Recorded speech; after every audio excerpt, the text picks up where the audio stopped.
Restored, Indiana via Indiana Landmarks.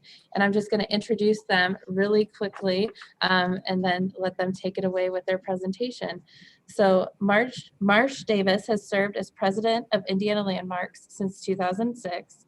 Prior to that, he was executive director of Texas's Galveston Historical Foundation.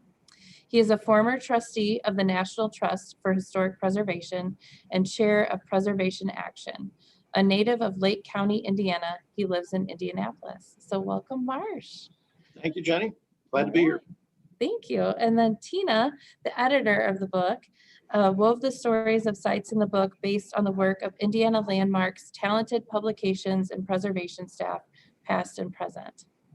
She was hired by Indiana Landmarks after writing a brochure as a volunteer and remained for 42 years, supervising marketing, publishing, and tourism programs and the organization's participation in the West Baden Springs Restoration Project.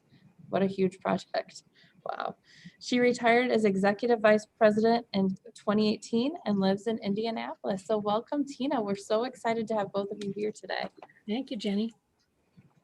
All right, so take it away. I'm going to go ahead and mute myself. Well, thank you, Jenny. I'll lead off and then I'll let Tina get into a whole bunch of different sites. Thank you for this opportunity to talk about our new book, Indiana Landmarks Rescued and Restored.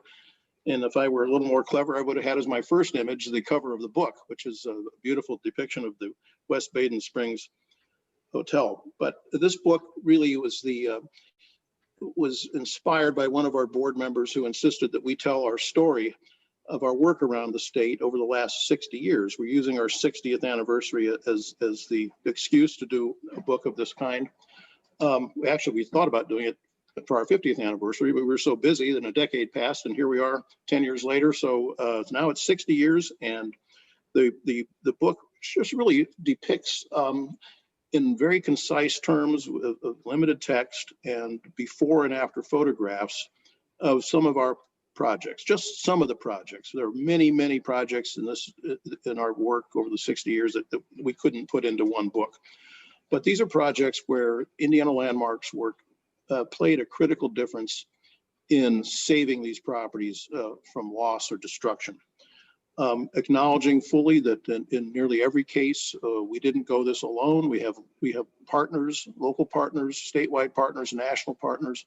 We have philanthropists, advocates of all stripes that helped make these projects possible.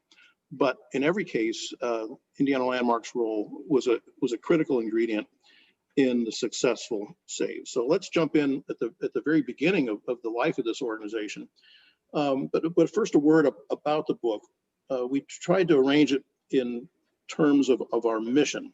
Indiana Landmarks is a three-pronged mission.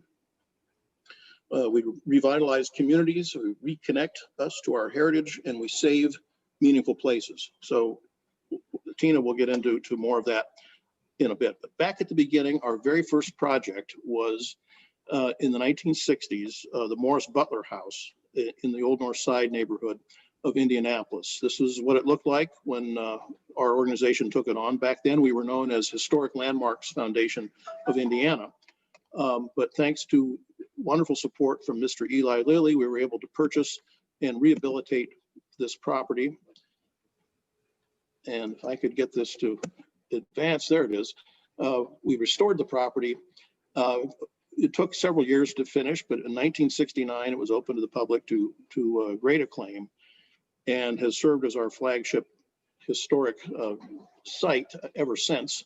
It no longer functions as a museum, but its critical role here, I think, historically with a longer perspective, is the role it played in, number one, founding an organization, but also sparking the revitalization of the Old North Side in Indianapolis, which is now a vibrant and very, very successful, thriving neighborhood. This served as our first official state headquarters as well. In the early 1970s, I think it was 1972 or 73, the office relocated to the historic waiting station at Crown Hill Cemetery. And this was about the time that our organization became fully professionalized and began to expand throughout the state. But back in the late 60s, early 70s, this building on the right, the waiting station, was an endangered place. And again, thanks to support from Mr. Lilly and others, we were able to save it. Moving forward until about the sometime in the 80s, Tina can give me the exact date, but we took on what was known as the Kuhn House, Kuhn, on the near northwest edge of downtown Indianapolis. It had to be relocated, and the people who were going to take this property off of our hands walked away from the deal. We were stuck with it, and for a while we didn't know what to do with it. But as we outgrew the waiting station at Crown Hill, someone suggested, well, why not take the old Kuhn House and expand it and do kind of a model rehabilitation by showing a sympathetic addition to a historic building. And that's how we got the Heritage Preservation Center as it looks today. It was renamed more recently as the Williamson Center in recognition and honor of our longtime president, Reed Williamson, who retired in 2005 after 31 years, I believe, of service to the organization. It's now owned by Indiana University. In 2009, we took on another project as our state headquarters. Again, this really depicts all three components of our mission. But this was the historically known as the Central Avenue Methodist Episcopal Church, built in three phases: 1891, 1900, and 1922. It was a thriving congregation until World War II, when the population and the money largely headed north.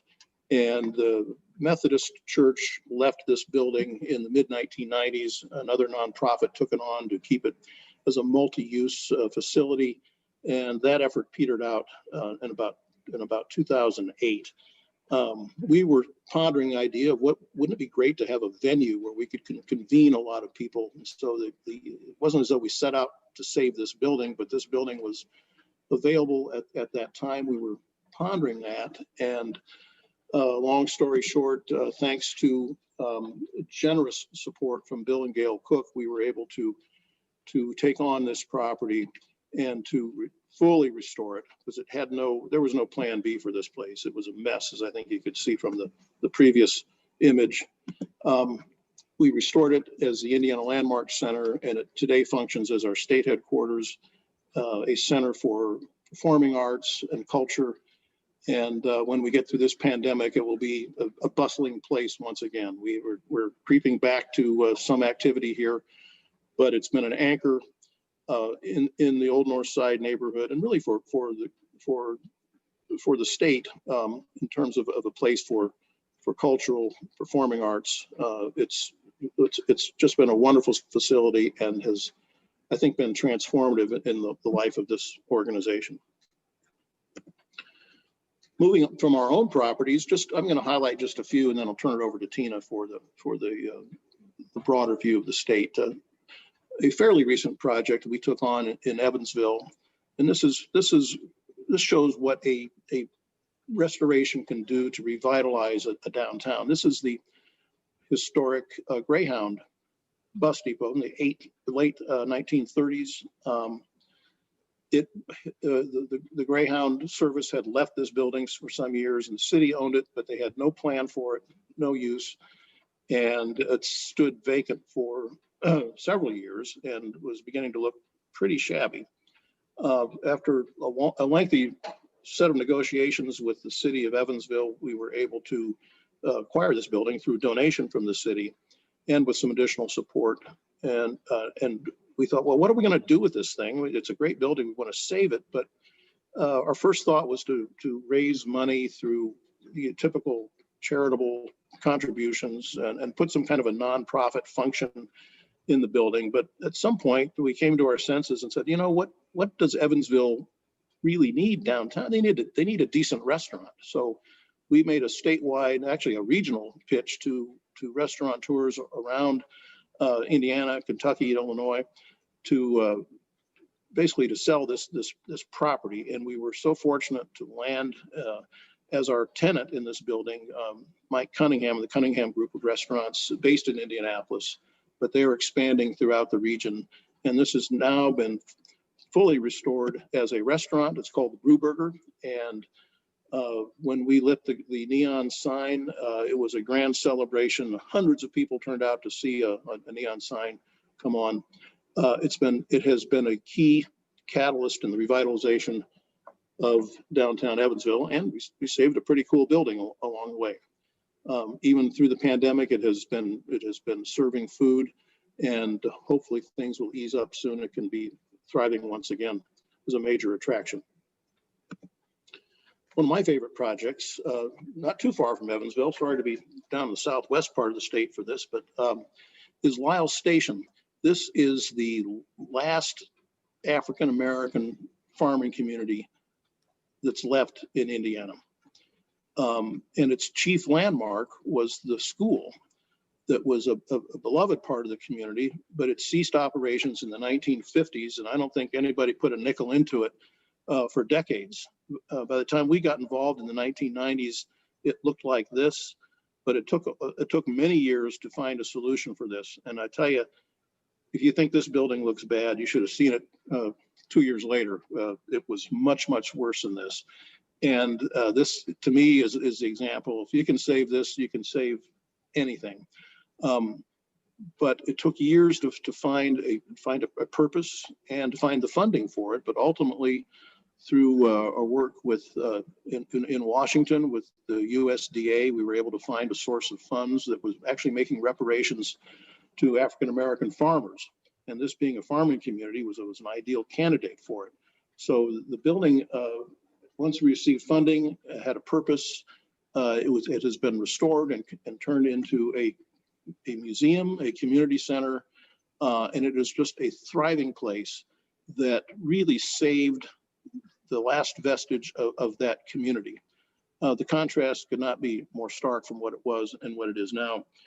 And it's really wonderful to see that this is part of the African American Museum, which is part of the Smithsonian in Washington. There's a special exhibit of Lyles Station artifacts in the Smithsonian's Museum in DC. A wonderful project, and one that we hope has a long future as an authentic African American site, historic site. It deserves our full support and attention. Another property, this is in the town of Connorsville, and I wanted to show this just because it was such an improbable save on our part. This property, once a grand mansion, had fallen into serious decay. A couple had owned this property some years ago, and they sold it to other parties who they thought were going to restore it. And what happened was they did not, and the building fell into disrepair. There was a fire that severely damaged the carriage house behind it.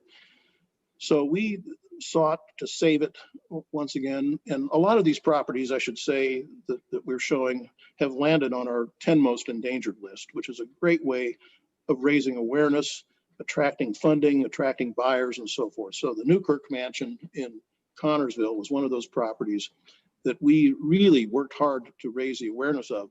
But the reason its rescue is so improbable is because it's in an area where there's serious disinvestment in real estate. So how do you take a property like this that you could spend hundreds of thousands of dollars restoring, and you're never going to recoup that investment unless you find the right buyer, the right sympathetic buyer. And that's the chief value behind the 10 most endangered list. The couple that had previously owned the property bought it back, but they were able to do that with help from Indiana Landmarks because there was a gap between what they could afford to pay for it and what the sales price was. In this case, we stepped in, we filled that gap, and this will be a long, slow but steady restoration project. And it's just one of those places that, you think it's so spectacular, even though that it doesn't make necessarily economic sense to do it. A lot of our work involves places like that where we just have to go the extra measure because these things are too important to lose. So some views of the interior. And one last series of houses that I'll show is the, and this is very close to home up in LaPorte over in Porter County. These are the Century of Progress houses. I think you're all up in that area familiar with now in the Indiana Dunes National Lakeshore. As you may recall, these were properties that were part of the Chicago World's Fair 1933 and 34. And after the fair closed, it was called the Century of Progress fair. After the fair closed, they were put on barges and towed across Lake Michigan and set up in a newly established community called Beverly Shores. And they were occupied for decades. But as the park began to expand and the national park took ownership of these properties, they fell into very serious decline, disrepair. And the plan was to demolish them. Well, thanks to Indiana Landmarks, we worked with the National Park Service to create a lease program where we actually have a master lease on these properties, and then have found sublessees who take on the projects themselves, and at no cost to the federal or state government have rehabilitated these properties. I'll just go through some of them very quickly. This was the Armco Farrow House, again, pre-Indiana Landmarks, and there it is today with a spectacular view of Lake Michigan. This was the Cypress Log House. I think the image speaks for itself, and there it is today. This is what we call the Florida Tropical House. It still has dignity even in its state of decline, but look at it now.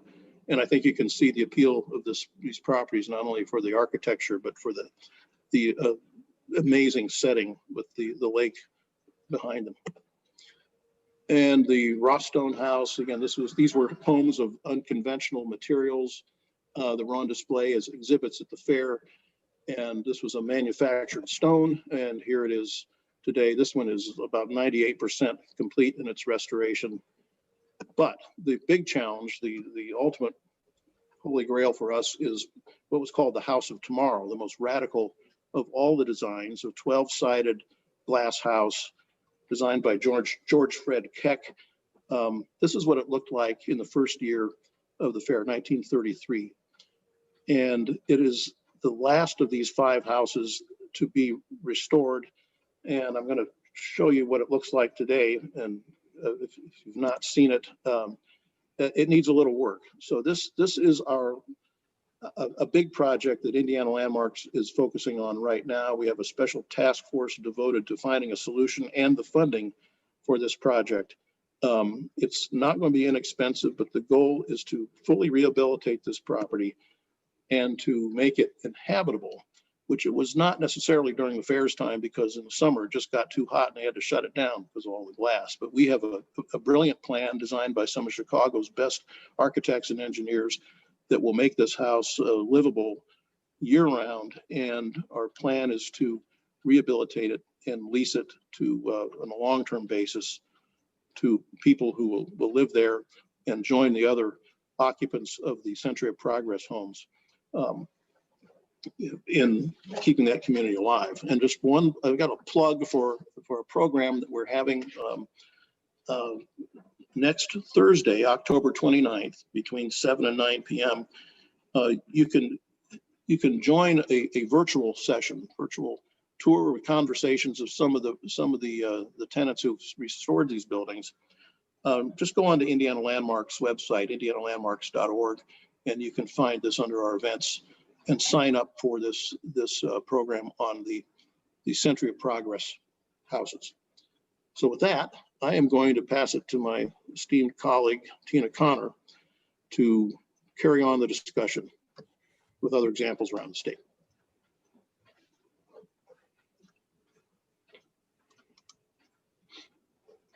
Thank you, Marsh.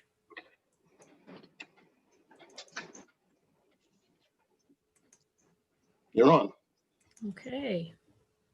Well, Indiana Landmarks Rescued and Restored is a 144-page book with more than 200 color images and more than 50 sites depicted.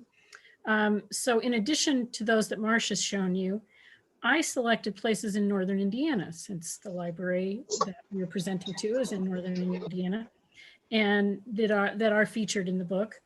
But I'm going to start with a neighborhood in Indianapolis that set the stage for what we have done in the subsequent years. And that's Lockerbie Square, a 19th century small neighborhood in downtown Indianapolis.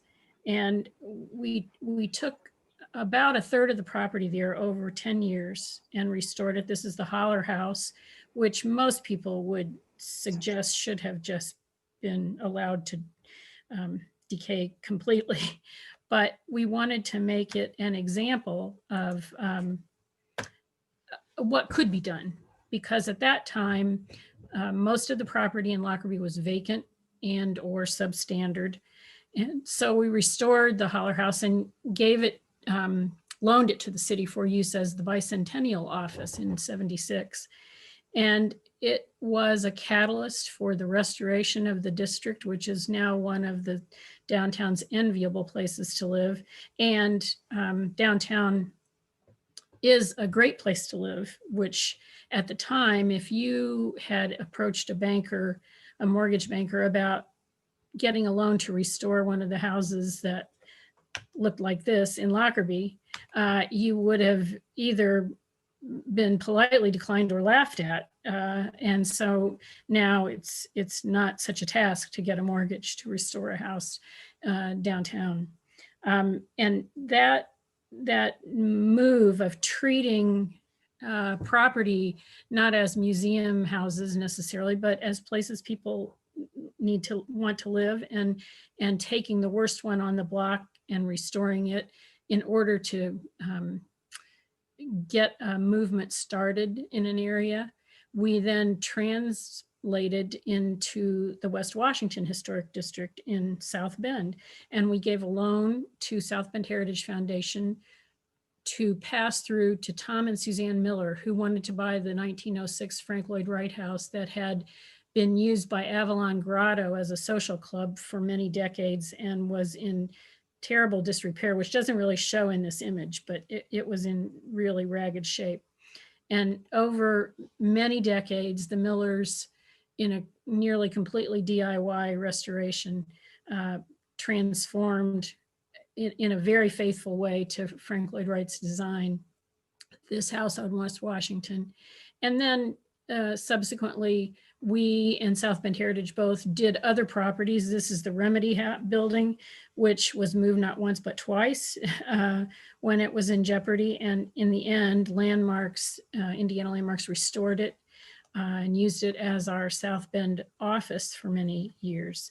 It is, then we sold it with protective covenants so that we could tackle this house, the Kaiser House, an 1896 mansion that was similarly in disrepair.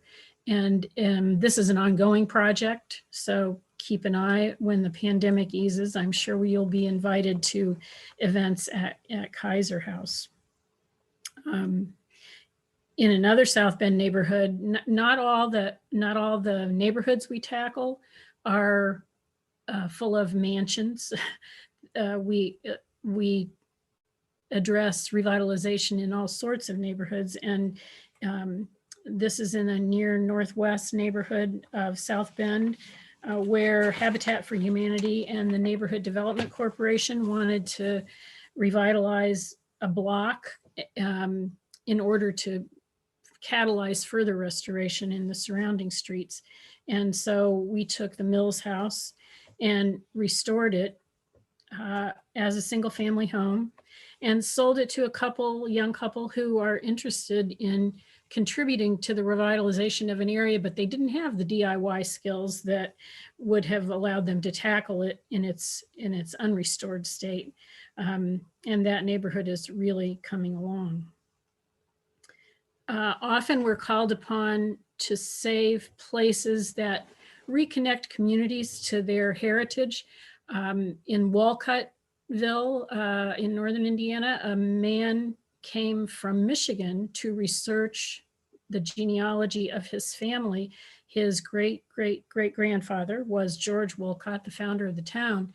And this led him to this property, which was his great-great-great-grandfather's 1840s house, but which at the time, this is a winter shot, so you can actually see the house, but when he was there, it was completely obscured by shrub growth and these volunteer trees, and the house was in terrible shape. And he, in the library there, connected with Rex Fisher, who's a local historian, and they concocted a plan to try to save the house, which ended up bringing in Indiana Landmarks and the community foundation there.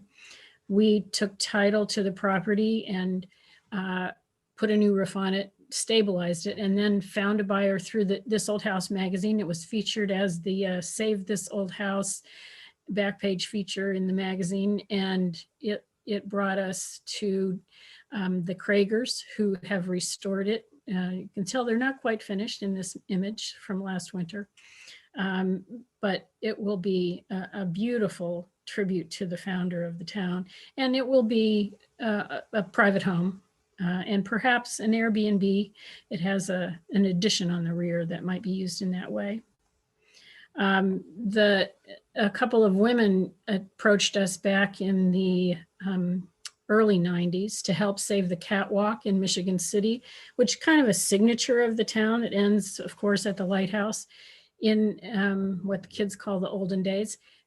The lighthouse keepers would have to use the catwalk in order to reach the lighthouse during really severe storms, icy conditions. They would use those steel cables to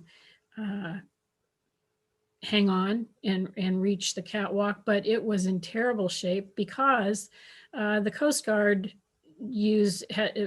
long since had automated the light in the lighthouse, and they didn't need human keepers anymore, and they didn't need the catwalk anymore, and so they had not been maintaining it, and it was in really terrible condition.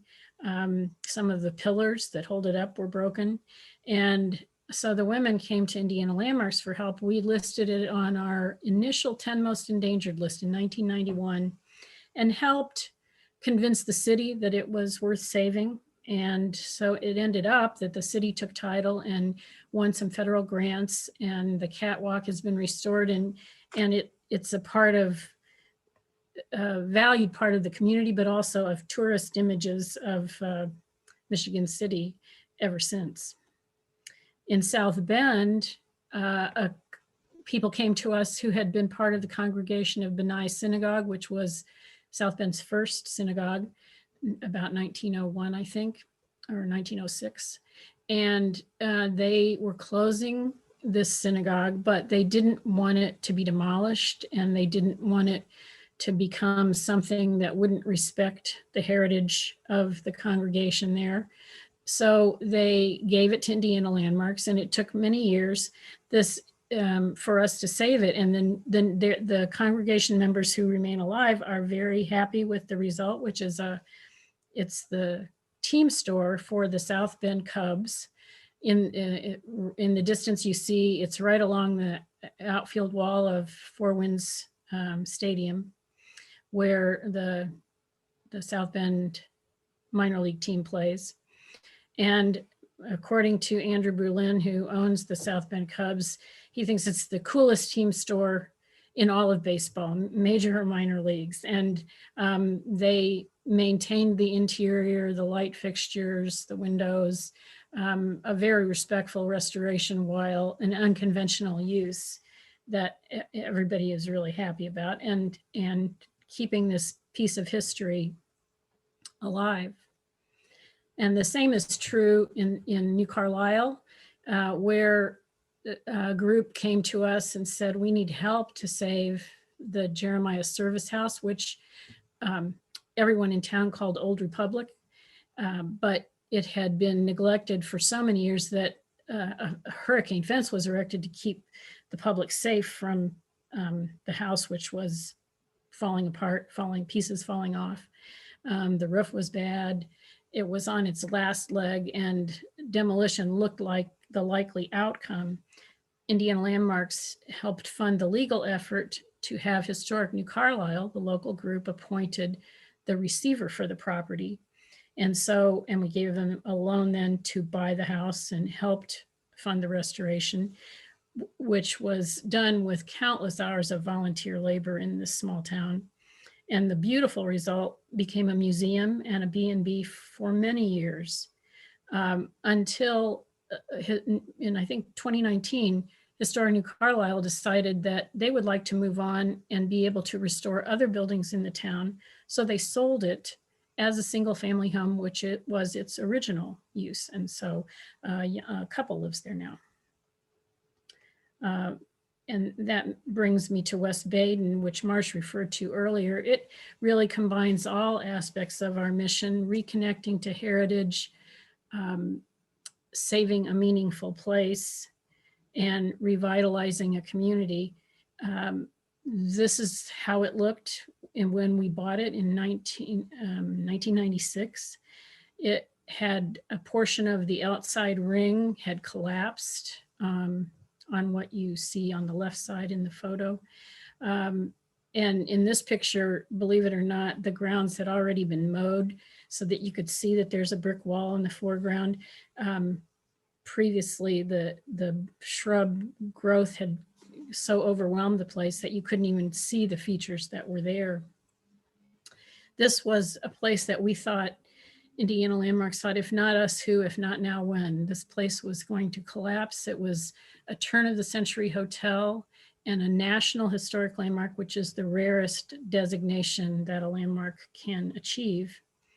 And we were fortunate. We asked Bill and Gail Cook, whom Marsh mentioned earlier, our family from Bloomington, who are known as industrialists and preservationists, for help. And for 10 years, while we owned the building, the Cooks restored the outside of all the structures and the inside of the atrium, which was its kind of claim to fame. It's 600 feet across, around, 200 feet across, 100 feet tall. A really inspiring, soaring space that had been vandalized and was in dreadful condition, along with this partial collapse.